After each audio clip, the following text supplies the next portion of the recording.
আসসালামু আলাইকুম। Welcome to my channel Moushumi's mini kitchen. আজকে আমি আপনাদের সাথে শেয়ার করব মুচমুচে মিষ্টি নারকেল পুলি পিঠার রেসিপি। তৈরি করা একদমই সহজ, দেখতে যেমন লোভনীয় আর খেতেও অনেক বেশি মজা হয়।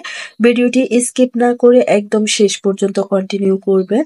আশা করছি রেসিপিটা ভালো লাগবে, আর রেসিপি ভালো লাগলে প্লিজ আমার চ্যানেলটা সাবস্ক্রাইব করে পাশে থাকা বেল বাটন অল করে দিবেন, যেন পরবর্তী কোনো রেসিপি শেয়ার করার সাথে সাথেই নোটিফিকেশন পেয়ে যেতে পারেন।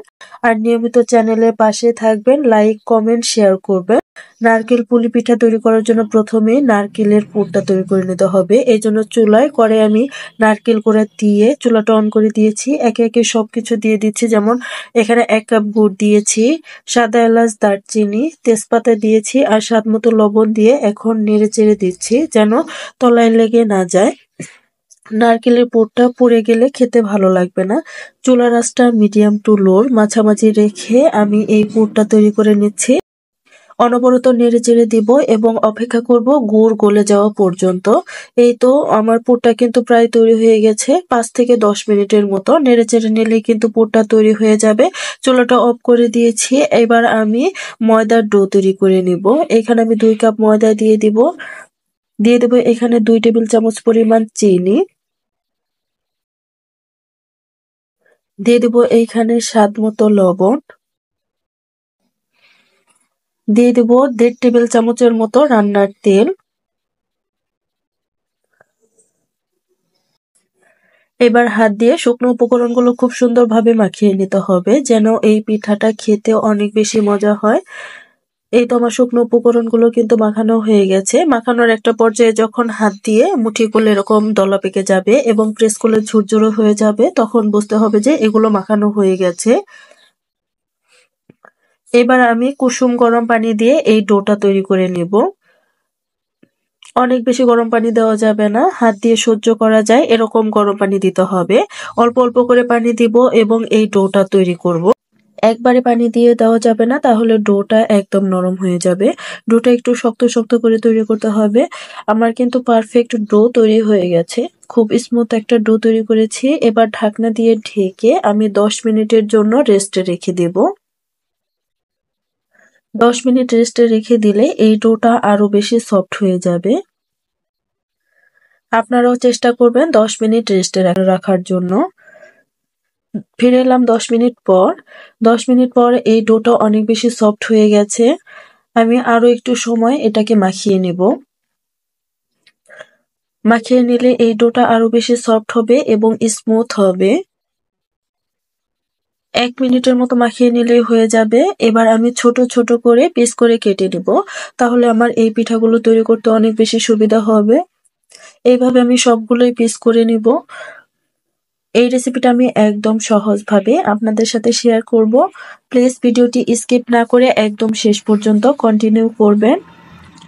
আমি একটা ভাগ নিয়ে এবার একটা রুটি বেলে নেব। রুটি কিন্তু কম বেশি সকলেই বেলতে পারে। এই রুটিটা একদম পাতলা হবে না, আবার অনেক বেশি মোটাও হবে না। আমার রুটি বেলে নেওয়া হয়ে গেছে। আমি দেখিয়ে দিচ্ছি এর পুরুত্ব কতটুকু হয়েছে। এবার একটা কাটারের সাহায্যে আমি এগুলোকে কেটে নিব। আপনারা চাইলে যে কোনো কিছু দিয়ে কিন্তু কেটে নিতে পারেন। আমি একটু বড় সাইজ করে কেটে নিচ্ছি। এইভাবে আমি সবগুলো কিন্তু কেটে নিয়েছি। এবার এগুলোকে ছাড়িয়ে নিচ্ছি। এই পিঠাটা দেখতে যেমন লোভনীয়, খেতেও কিন্তু অনেক বেশি মজা হয়। আপনারা বাসায় একবার তৈরি করলেই বুঝতে পারবেন এই পিঠাটা খেতে কত বেশি মজা হয়। এবার অল্প অল্প করে নারকেলের পুর দিয়ে আমি এই পিঠাটা তৈরি করে নিব। খেয়াল করলে হয়তো বুঝতে পারবেন আমি কতটুকু করে নারকেলের পুর দিয়েছি। আর এই পিঠাটা তৈরি করা কিন্তু একদমই সহজ। আমি সহজভাবেই আপনাদের সাথে শেয়ার করছি। পিঠার উপরের অংশ যেন খুলে না যায়, সেজন্য আমি পানি দিয়ে সিল করে দিচ্ছি। এই পিঠা তৈরি করার জন্য 2টা ছোট ছোট এরকম রুটি লাগবে। তো একটার উপর আমি পুর রেখেছি, আরেকটা দিয়ে ঢেকে দিচ্ছি। কিভাবে কাজটা করছি একটু খেয়াল করবেন। একদম সহজ একটা পিঠার রেসিপি, আর খেতেও কিন্তু অনেক বেশি মজা হয়। আমি পুলি পিঠার ডিজাইনটা করে নিচ্ছি। এই ডিজাইনটা কম বেশি সকলেই করতে পারেন, তবে যারা নতুন আছেন আপনারা প্লিজ একটু খেয়াল করবেন, তাহলে অবশ্যই বুঝতে পারবেন। আমি হাত দিয়ে প্রেস করে আবার মুড়িয়ে দিচ্ছি, তাহলে সুন্দর একটা ডিজাইন তৈরি হয়ে যাচ্ছে। আর দেখতেও কিন্তু মাশাআল্লাহ অনেক বেশি সুন্দর লাগে। এই তো আমার একটা পিঠা তৈরি করা হয়ে গেছে, সুন্দর একটা ডিজাইন, মাশাআল্লাহ অনেক সুন্দর লাগছে। আমি আরো একটা ডিজাইন তৈরি করে দেখাচ্ছি। এটা আমরা নরমালি যেরকম পুলি পিঠা তৈরি করি সেরকম ভাবেই এই পিঠাটা তৈরি করছি। আপনারা চাইলে যে কোনো শেপেই কিন্তু এই পিঠাগুলো তৈরি করে নিতে পারেন। দেখতে সবগুলোই কিন্তু মাশাআল্লাহ অনেক সুন্দর লাগে। আমি হাত দিয়ে প্রেস করে আবার মুড়িয়ে দিচ্ছি। খুব সুন্দর একটা ডিজাইন তৈরি হয়ে গেল। এই তো আমার এই পিঠাটাও কিন্তু তৈরি হয়ে গেছে। এইভাবে আমি সবগুলো পিঠাই তৈরি করব। আমার এই রেসিপিগুলো আমি একদম সহজভাবে তৈরি করে থাকি এবং আমার চ্যানেলে যতগুলো রেসিপি দেওয়া আছে সবগুলোই কিন্তু একদম সহজভাবে তৈরি করে দেখিয়েছি। আশা করছি আপনাদের কাছে অনেক ভালো লাগবে। এইভাবে কিন্তু আমি সবগুলো পিঠাই তৈরি করে নেব। এই তো আমার এই পিঠাটাও তৈরি হয়ে গেছে। এবার আমি এগুলোকে ভেজে নেব। চুলায় পরিমাণ মতো তেল দিয়ে গরম করে নিয়েছি এবং একে একে পিঠাগুলো দিয়ে দিব। চুলার আঁচটা মিডিয়াম টু লোর মাঝামাঝি রেখে পিঠাগুলো ভেজে নিতে হবে। চুলার আঁচটা বাড়িয়ে দিলে পিঠাগুলো উপর থেকে কালার চলে আসবে, ভিতরে ভালোভাবে হবে না বা ক্রিস্পি হবে না। এর জন্য চুলার আঁচটা সব সময় মিডিয়াম টু লোর মাঝামাঝি রেখে দিতে হবে। উল্টিয়ে পাল্টিয়ে সুন্দর একটা কালার আসা পর্যন্ত এগুলো ভেজে নিতে হবে। শুধু কালার আসলেই চলবে না, এগুলো কিন্তু ক্রিস্পিও হওয়া লাগবে। এই তো আমার পিঠাগুলো কিন্তু হয়ে গেছে, মাশাআল্লাহ অনেক সুন্দর একটা কালার এসেছে।